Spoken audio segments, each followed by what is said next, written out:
Un mensaje para hoy. Un mensaje para hoy. Y se aparta. Cuando veas a los amigos de nuestros enemigos que vienen por ahí, da un paso atrás. Amén, déjalos que pasen. Ellos llevan su propia perdición. Ellos llevan su propia confusión. Allá ellos entonces, pero yo y mi casa haremos lo que es recto y correcto, aunque tenga que volverlos a ayudar. ¿Cuántos alaban a Dios? Entonces, el apóstol en el verso 24 dice: ninguno busque su propio bien. Ay, ¿está entendiendo? Ninguno busque su propio bien, sino el del otro. ¿Quién es ese otro? El prójimo. Oiga, ¿cuántos aprovechados hay en esta tierra? Dios mío, alabado sea Dios. Con los aprovechados nada más, el diablo tendría un gran ejército en esta tierra cuando él venga a gobernar en los tiempos de la grande tribulación. ¿Qué es un aprovechado? Es una persona que, bueno, siempre está tratando de sacarle algo a algo. Hasta de su propia sombra, si pudiera, exprimía su propia sombra y le sacaba algo para su propio beneficio, sin darse cuenta que esa sombra es de él o de ella. Entonces, el que es aprovechado va a tener un problema grande, gordo, como decimos, ¿no? Con este mandamiento. Escuche otra vez. Nadie busque su propio bien, sino el del otro. La mentalidad de la persona aprovechada no está en el otro. Obviamente, ¿quién está? Espejito, espejito, dime quién es el más bonito. ¿Me explico? La mente del aprovechado no está en el otro. Mire, si hay matrimonios que se llevan así, imagínense. Alabado sea Dios, mejor es no haber nacido, ¿no? Pero no me voy por ese lado ahora. Estoy diciendo que hay personas que no pueden pensar en el bien de los demás porque solo piensan en aprovecharse en sí mismo. O sea que todo lo que ellos hacen tiene que tener una ganancia. ¿Me explico? Una ganancia a su favor. ¿Cuál es nuestra ganancia? ¿Cuál debe de ser nuestra preocupación? ¿Cuál ganancia si no es la del reino de los cielos? ¿A quién Dios le prometió ganancias? Os he prometido que van a tener tal recompensa. Si podemos nosotros obedecer el primero y el segundo mandamiento, no, Dios tiene ganancias para nosotros. Ganancias que quizás no se pueden medir completamente por las cosas terrenales hoy, pero está hablando de una eternidad. Está hablando de la eternidad, donde usted y yo vamos a pasar la eternidad eternamente y para siempre, valga la redundancia, pero es delante de la presencia de Dios, en lo que Dios quiere, en lo que Dios le agrada. Para prepararnos para ese lugar, nosotros tenemos que aquí en la tierra darnos cuenta que damos la medida, y de la forma en que somos probados es como tratamos a nuestro prójimo, enemigo, como ya le dije, o amigos. Dios no hace acepción de personas. Entonces nosotros necesitamos estar dispuestos y preparados para procurar el bien de nuestro prójimo primeramente, y entonces, si sobra algo, diga: para los hijos de Dios siempre va a sobrar algo. Y ya no es palabra de sobrar, algo que resta, sino que es algo que está garantizado. A los hijos y a las hijas de Dios tienen las bendiciones del reino, en lo espiritual y en lo material. Se nos hace difícil verlo a veces en lo material, pero crea, no se desanime, Dios no te ha desamparado. Tú eres rica, tú eres rico. Tú estás en salud, Dios te ha dado un cuerpo. Tú sigue las instrucciones que Dios te ha dado y Dios va a permitir no solamente que llegue a los 90 años como nuestro hermano Pedro, sino que aún rebases esa edad si el Señor no ha venido antes. Amén. Ahora, entonces, volviendo ahora a logrando lo imposible, ahora usted entiende lo que el primer mandamiento y el segundo mandamiento nos quiere decir. Porque muchos podemos leer esas instrucciones del apóstol Pablo y dice: el amor todo lo aguanta, el amor todo lo soporta, y el amor esto, el amor lo otro. El amor es abstracto, recuerde. Hello. Lo quiero tocar, lo quiero agarrar y no puedo, ¿no? ¿Por qué? Porque el amor, eso es, en un momento dado, tu actitud revela lo que hay en tu corazón. De la abundancia del corazón habla tu boca. En esos momentos es que se manifiesta si de verdad estás dispuesto a aguantar o no, a poner la otra mejilla, a ir la milla extra. Esos son los momentos que a nadie le gusta hablar, pero yo les digo que esa es la realidad. No vamos a estar soñando con cosas abstractas, ¿no? Para que todo salga bien. No, ponga los pies sobre la tierra. Cuando tu enemigo te haga mal, ¿cómo tú vas a responder? Ahí se sabe si hay amor o no. ¿Me explico? Entonces, eso no quiere decir que nosotros nos dejemos manipular por nuestros enemigos. En ningún momento es eso. No, lo que sí hacemos es que cada vez que el enemigo levante su voz contra ti, Dios está tomando ¿qué? Nota. Es como una copa, se está llenando. Y va a llegar un momento en que esa copa se va a llenar al tope. No es mi copa, es la copa del Señor. ¿Ves? Y el que le hace daño a un amigo de Dios, le está dañando la niña de los ojos del Creador del universo. Ay de aquellos que caen en manos del Dios vivo. Por eso es que nosotros nunca debemos de tomar la venganza en nuestras propias manos. Mía es la venganza, dice el Señor. Recuerda el consejo de Pablo: agua buena, comida buena. Y haciendo esto, no, en un mar de confusión, esa persona puede que viva. Y entonces nosotros hemos hecho lo que era correcto. Siempre pensamos por el bien del otro. Ahora estamos preparados para entender entonces el significado del amor, de la manera en que Dios lo ha establecido. Porque ¿quién ha establecido el amor en realidad? Dios. De tal manera que quiso, no, de tal manera amó Dios. Entonces, Dios tomó un prójimo fatal, un prójimo que le maldecía, un prójimo que le acusaba, un prójimo que le decía: si eso es amor, venga Dios y lo vea. No, de la manera que tú ves a Dios es por la obediencia. Créele que lo que Dios te da es bueno. Todas las cosas obran para bien para aquellos que le creen y temen a Dios. Entonces, ya Dios tenía a sus enemigos. ¿Y qué hizo Dios? De tal manera amó Dios al mundo que dio a su único Hijo, justo. No había maldad, no había injusticia. Su sangre era justa. No tenía que morir Él, no tenía que padecer Él. Y Dios el Padre dio a su único Hijo por unos enemigos que no querían reconocer el amor de Dios. Dios nos da el ejemplo a nosotros para empezar ahí. Y lo que hace Pablo es que conecta todas estas cosas. Y yo en esta mañana les he recordado entonces que si usted va al primer mandamiento y al segundo mandamiento, la palabra clave es amor. Ahora podemos leer las cartas de Pablo, entender esas recomendaciones de cómo algo que es abstracto nos puede ayudar a vivir lo mejor de esta vida que Dios nos ha dado. Cómo usted y yo podemos vivir lo mejor de esta vida, utilizando algo que es abstracto. Pero ¿cómo lo hacemos una realidad? Conectando algo que es abstracto, que no lo podemos ver en nosotros ahora mismo. Si tratamos de definir a Dios, no lo podemos ver porque Dios es espíritu. Ni con las gafas esas de 3D, ¿no? De 3 dimensiones podemos ver el espíritu, ¿no? Pero Dios nos ha dado un prójimo. Dios nos ha dado a alguien que sí podemos ver. Ahí hacemos la conexión. Dios invisible, prójimo visible. Si llegamos a un acuerdo entre estas dos cosas, ¿no? Por decirlo así, invisible y visible, entonces somos probados. Entonces podemos conocer algo que es abstracto.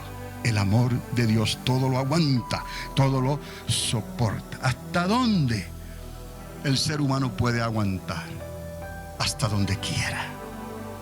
Eso es imposible.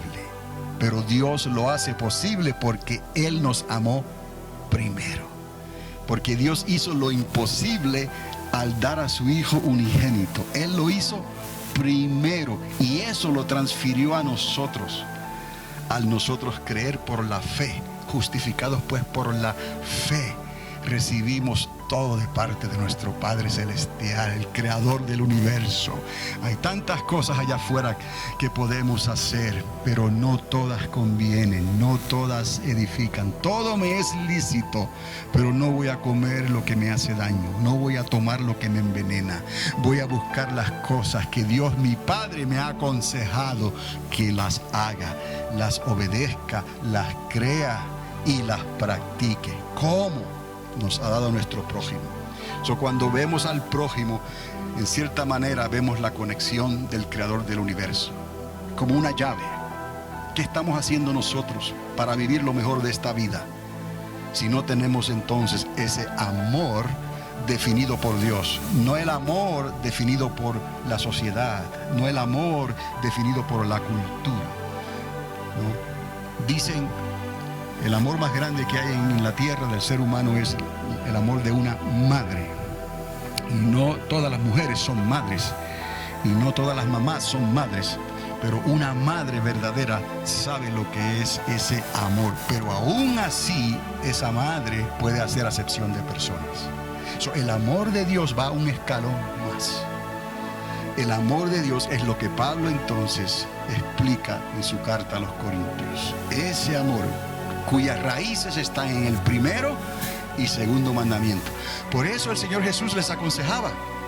¿Cuáles son los mandamientos? ¿Cuáles son los primeros mandamientos, o los más importantes, o el primer mandamiento, o el más grande mandamiento? Y ellos venían, ¿no? Y decían el primer mandamiento. Por lo general ese es más fácil porque es abstracto, ¿no? El del prójimo lo dejaban a un ladito, ¿no? Ay, Señor. Y Jesús les recordaba, ¿cuál es el que le sigue? Amarás a tu prójimo, eso es amigo o enemigo, ¿no? Como a ti mismo. Haz esto y podrás vivir lo mejor de tu vida. Haz esto y vivirás. Haz esto y podrás entrar al reino de los cielos. Porque el que cree en mí, cree el que me envió. Si crees que yo te digo esto y esos dos mandamientos son la verdad, me estás creyendo a mí, estás creyendo entonces a Jesús cuando Él se lo dijo a ellos. ¿Me explico? Ahora nosotros lo creemos por la fe, por el Espíritu, pero Él se lo estaba diciendo en persona. Y el que cree en mí, cree al que me envió. Entonces tendrás la vida eterna. Haz esto y vivirás. Y entonces ustedes saben la historia. La hermana Mary nos ilustró muy hermosamente esa actitud de aquel samaritano, ¿no? Y cómo le calaba, ¿no?, a los religiosos el asunto del samaritano, porque el asunto de los religiosos está basado en lo abstracto, en el primer mandamiento, y el asunto del samaritano está basado en lo abstracto y en lo real, en el prójimo, por amor a Dios. Está ahí tirado. ¿Y qué tiene que yo ser un sacerdote? ¿Qué tiene que ser un levita? ¿Qué tiene que ser un escogido hijo de Abraham de la 7ª generación? ¿Qué tiene? Si no tienes misericordia con alguien que está ahí en necesidad, entonces ¿de qué vale todo eso? Pero para entender eso había que entender el primero y el segundo mandamiento. Y ahí donde todos, ¿no?, patinaban ahí. Entonces Jesucristo aclaró eso. Y ahora viene el apóstol Pablo y lo expresa de una manera que nosotros en un mundo real, realístico, con los pies sobre la tierra, podamos entender algo que es abstracto, invisible, que no es tangible, no lo podemos tocar, porque Dios no puede ser metido en un templo, Dios no puede ser controlado, Dios está por encima de todas las cosas, Dios es el creador de todas las cosas, dice el apóstol. ¿Cómo entonces aplicamos eso? Es lo que Pablo está hablando aquí a través del amor. Por eso es que usted y yo en realidad debemos de sentirnos inclinados a ayudar a alguien, aunque nos maldiga. Mire, le doy un ejemplo más que no tiene sentido. El rey David fue maldecido repetidamente por una persona que los que estaban allí también le decían: ese es un perro, te está maldiciendo. Mira lo que dice: dame acá la espada que le voy a cortar la cabeza. Está hablando contra el ungido del Señor. ¿Y qué le dice David? Déjalo, que a lo mejor Dios lo ha mandado como una espina para que me recuerde algo, ¿no? Si el mismo diablo bofeteaba a Pablo, era un aguijón que tenía en la carne, pues a veces esas espinas A veces esos maldicientes, esos perros que están detrás de uno diciendo cosas, déjalos. A lo perro, déjalo. Dios se encargará de eso, pero yo no le voy a cortar la cabeza. Y bien podía David haberlo hecho, porque él era el rey. Y no solamente él, sino que había 15 o 20 personas que él le hubiera dicho, ay, ya está. Al estilo Saddam Hussein, ¿no? ¡Qué bandolero! Esa es la diferencia. Como esos utilizan el poder sin misericordia y le cortaban la cabeza a aquellos que se levantaban contra su régimen político y cultural de hoy, ¿no? De estos tiempos. El rey David tuvo misericordia. Entonces Jesucristo tuvo misericordia. ¿Y dónde vemos eso? ¿Usted cree que después de aquella corona de espinas, después de que lo escupieron, después de los puños que le dieron, después de quitarle la ropa y dejarlo desnudo al público ahí avergonzándolo, después de hacer todas las cosas que le hicieron, él de su boca saliera, siendo que su boca era ley, su palabra era ley, siendo que su palabra comenzó el proceso para la creación del universo hace casi 14 billones de años atrás. Su palabra, esa palabra decretó, Padre, perdónalos, porque no saben lo que hacen. No hay mayor amor que el amor del Padre. Imposible para nosotros. Ahora entendemos, pero posible para Dios. Eso yo lo quiero. Aguantarlo es otra cosa, pero quiéralo. Con la ayuda del Espíritu Santo, usted lo va a poder hacer. Porque si no hubiera sido así, Jesús no lo hubiera dicho. Ahora entonces, para concluir, podemos ver lo que ocurre en la carta de Corintios, cuando el apóstol le está hablando de un camino más excelente, que lo podemos usar como un punto de partida para entrar a esto que le voy a decir sobre el amor. Él está hablando de que procuremos los dones mejores. Hay dones, ¿ok? Ya entendemos, ¿no? A pesar de aquellos que están por ahí diciendo locuras, ¿no? Oiga, los dones mejores, procúralos. ¿Cuál es ese camino más excelente? Pablo lo tiene, te lo voy a decir. Yo os muestro un camino más excelente. Y ahora les dice, si yo hablase, en el capítulo 13, verso 1, lenguas humanas y angelicales, quiere decir, el idioma que entendemos y el balbuceo o las lenguas que no entendemos, ambas son de Dios. ¿Me explico? Ok. Si yo hablase lenguas humanas y angelicales y no tengo amor. Ahora, cuando leemos no tengo amor, ¿de qué está pensando usted? En el primero y el segundo mandamiento. Ya no tiene la excusa, ay, eso es que es difícil. Eso depende cómo me sienta. ¿Quiere que le hable otra vez todo esto? No. Primer mandamiento y segundo mandamiento. Ahí está. Y eso es lo que Jesús les preguntaba a todos, como un disco rayado. Y dime, ¿cómo lees? Dime, ¿cómo entiendes? ¿Qué dice el primer mandamiento? ¿Ah? Y se quedan patinando ahí. Y el segundo, hello, ¿ves? Porque en estos dos, o dijo en este uno, en estos ¿qué? Dos se encierra toda la ley y los profetas. Hasta el día de hoy, hasta cuando venga lo perfecto, entonces ya no habrá más necesidad de eso. Y ya le hemos dicho que cuando va a venir lo perfecto, cuando Él se siente en su trono con la batuta a reinar por 1000 años. ¿Dónde? En Jerusalén, reinando sobre toda la tierra. Entonces, ¿para qué quieres ser profeta? ¿Para qué quieres interpretar? Si el mero está sentado en su trono. Por eso es que Ezequiel habla que en los días del milenio no habrá profeta en la tierra, y que los que se digan profetas son mentirosos y serán apedreados hasta morir. ¿Por qué? Porque levantaron el puño contra Dios. No había que hacer profecías, no hay que hacer ni habrá que hacer profecías durante el milenio. Pero todavía, hasta que llegue lo perfecto, sí hay profetas, hay apóstoles, hay maestros, hay pastores y hay evangelistas. Lo dice el Señor. Entonces, en su palabra. Y aquí Él continúa diciendo, si no tiene amor, entonces es como un instrumento que se oye, ¿no? El verso 2, si tuviese profecía y entendiese todos los misterios y toda la ciencia, si tuviese toda la fe, de tal manera que trasladase los montes, y no tengo ¿qué? Amor. No tiene ¿qué? Primero ni segundo mandamiento. Recuerden, eso que nunca se le va a olvidar. Qué bueno que está grabándose ahí. Nunca se nos va a olvidar ahora que cuando hablemos del amor hay que hablar del primero y el segundo mandamiento. Haz esto si puedes y vivirás. Y yo sé que puedes. Podemos. Dice entonces el verso 3. Si repartiese todos mis bienes para dar de comer a los pobres, que es mucho de lo que hay hoy, programas sociales. Pero cada cual no vive en su propia casa, cada cual tiene su propia cuenta de banco y no se sabe a veces exactamente cómo van a actuar cuando tienen que dar la otra mejilla o tienen que ir la milla extra. Ahí es que se sabe primero y segundo mandamiento. Usted sabe que hoy en día, ahora mismo, mientras estamos hablando aquí, hay un proyecto para establecer 6,000 viviendas en la tierra, para establecer 6,000 familias y esconderlas debajo de la tierra en unas casas que se están haciendo, porque a la persona que se le ocurrió esto, él dice que tiene como algo por dentro que le dice que el fin se acerca.